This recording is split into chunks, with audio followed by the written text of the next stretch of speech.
Bonjour, bonjour, messieurs, dames. Aujourd'hui, nous allons voir avec monsieur Maximilien, avec moi aujourd'hui, qui est un entrepreneur que je connais depuis un sacré bout de temps, Max. Et il va nous parler au fait de son parcours entrepreneurial et nous donner quelques insights et des conseils pour permettre au fait à ceux d'entre vous qui hésitent encore au fait à créer leur propre entreprise. C'est à toi, Max. Bonjour, bonjour. Déjà, je voudrais remercier le Yaya de m'avoir m'avoir invité. C'est vraiment un honneur. Ça fait Merci très à toi. longtemps qu'on ne s'est pas parlé et je sais que c'est de ma faute et que je donne de nouvelles à personne, mais bon, on va reprendre sur de bonnes bases à partir de maintenant. D'accord. Donc, si je dois me présenter, je suis Maximilien Tariq Alafar, 49 ans. Qu'est-ce que je peux dire sur moi? On va passer directement au fait. En fait, ce qui nous rejoint aujourd'hui, c'est j'ai trois casquettes. Donc, j'aime dire que ma première casquette, c'est de consultant marketing. C'est ce que je fais depuis à peu près 30 ans. D'accord. Je fais dans la mode, dans le sport, dans l'high-tech aussi. Donc, je conseille les marques pour le développement de stratégie marketing. Donc, ça D'accord. va vraiment du diagnostic jusqu'à la mise en place. Ça dépend vraiment. Enfin, consultant, c'est trouver un problème à une solution. Donc, si le problème nécessite qu'un deck, un PowerPoint, bah, ma solution, ça sera un PowerPoint. Mais si ça nécessite un D'accord. travail de longue haleine sur plusieurs années, je peux aussi accompagner les marques. Donc, ça, c'est ma première casquette. Ma deuxième D'accord.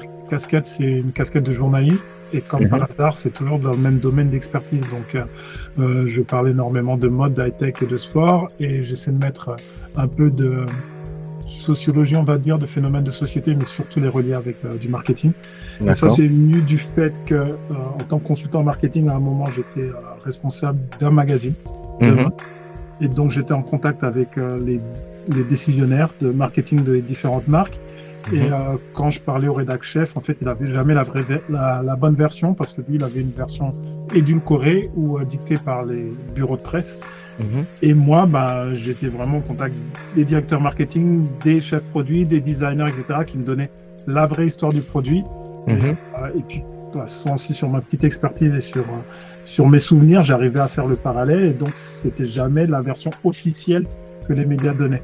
Donc, D'accord. finalement, j'ai commencé à écrire dans les magazines, dans ce magazine-là, et puis dans pas mal de magazines. Donc, j'ai fait des magazines, déjà tous les masculins francophones, et puis j'ai fait quelques magazines aux États-Unis. J'en ai dirigé certains, j'ai dirigé une chaîne de télé. Bref, tout ça, je mets ça sur la casquette média D'accord. et journalistique.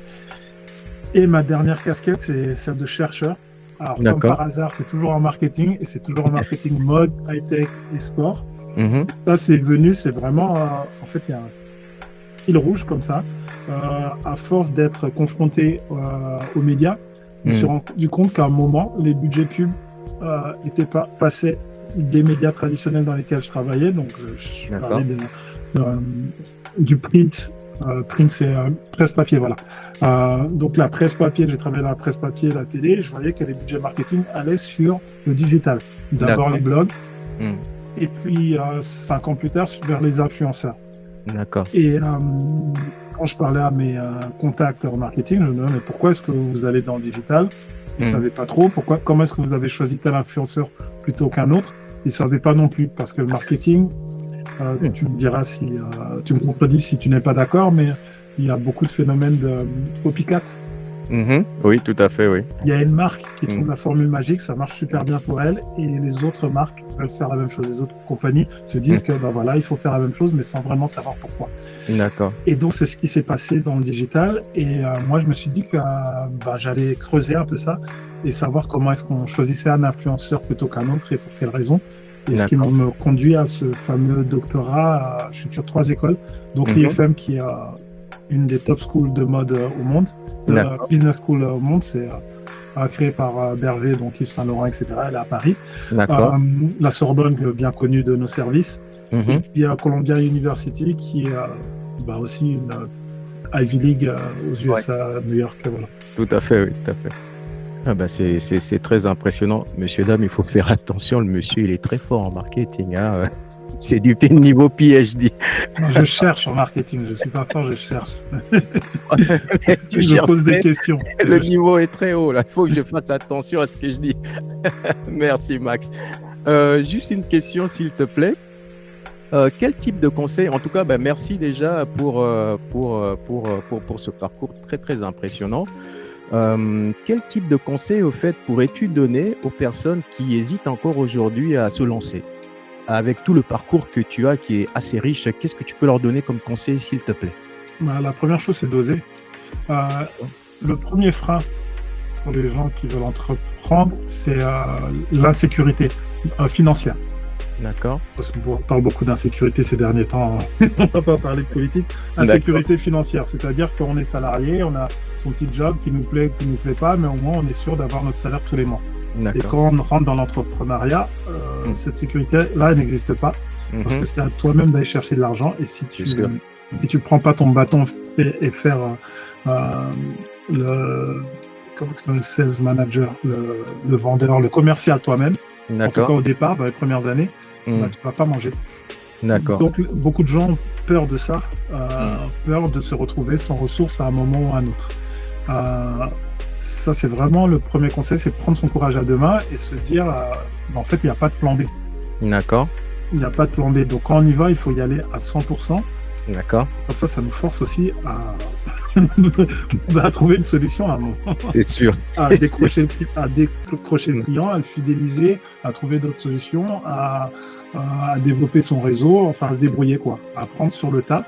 De toute façon, entrepreneur, c'est un métier de commercial à la base. Parce que la première chose, c'est vraiment comment est-ce que je fais rentrer de l'argent. Sûr. C'est sûr. La deuxième chose, c'est peut-être l'URSSAF.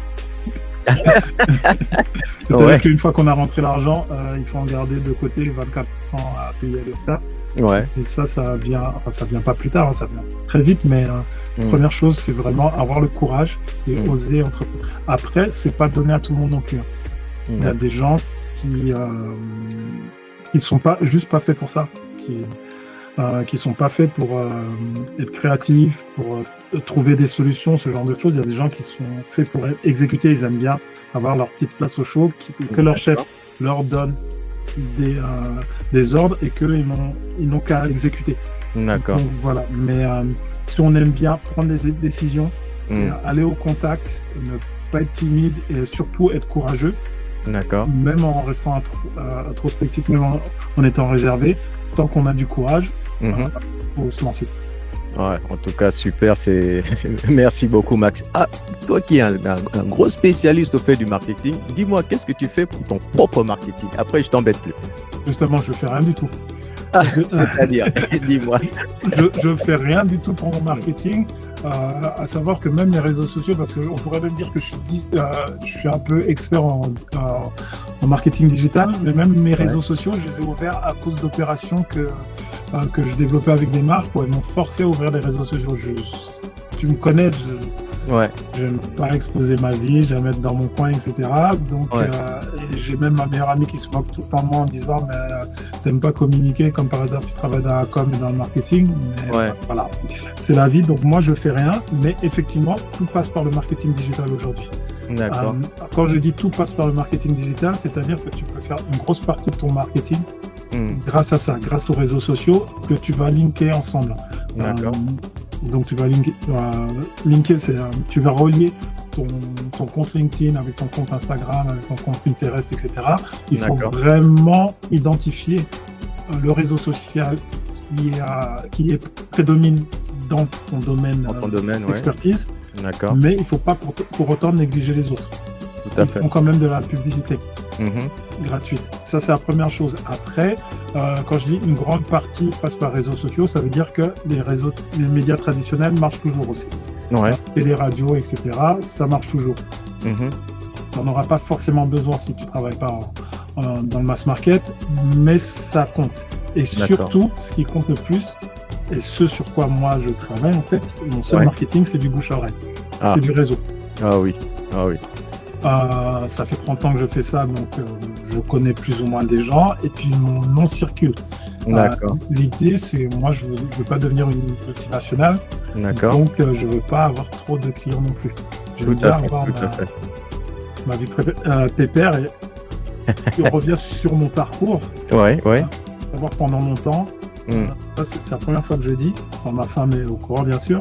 Ouais. Mais, moi, en général, de janvier jusqu'à avril-mai, je ne travaillais pas. Ah, c'est-à-dire? Je restais à la maison, je regardais la télé, je me ressourçais, je faisais des trucs, je m'occupais de mes enfants. Bref, D'accord. je rentrais pas de nouveaux clients. Voilà.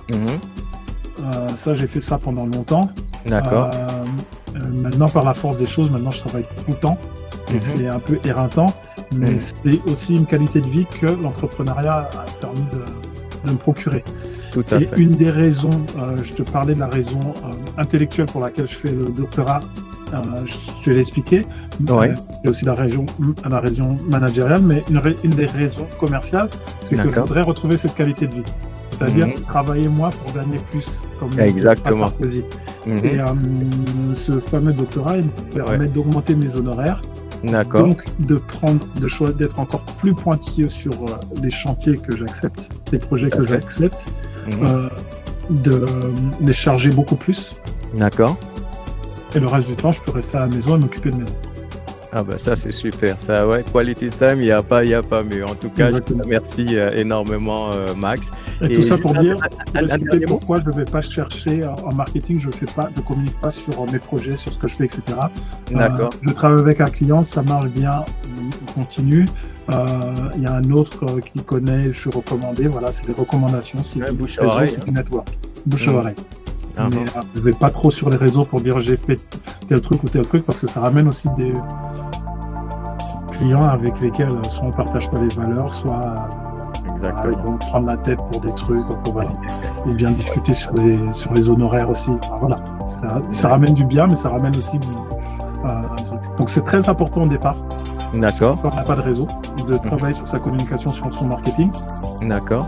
C'est vraiment un travail sur plusieurs années. Il faudra être commercial, faire ton marketing et travailler sur tes projets en même temps, c'est-à-dire trouver des solutions pour tes clients. Oui. Ça, c'est au départ, je dirais les 5 premières années. Et après, on commence à déléguer, voir ce qui marche le mieux, ce qui marche moins bien, ce qui nous intéresse, est-ce qu'on embauche des gens, Ah, ok. Mais en tout cas, merci énormément, Monsieur Maximilien, d'avoir partagé toutes ces connaissances avec nous. Et je te remercie énormément. Là, c'est fini. Merci Max et salut, à la prochaine. Salut.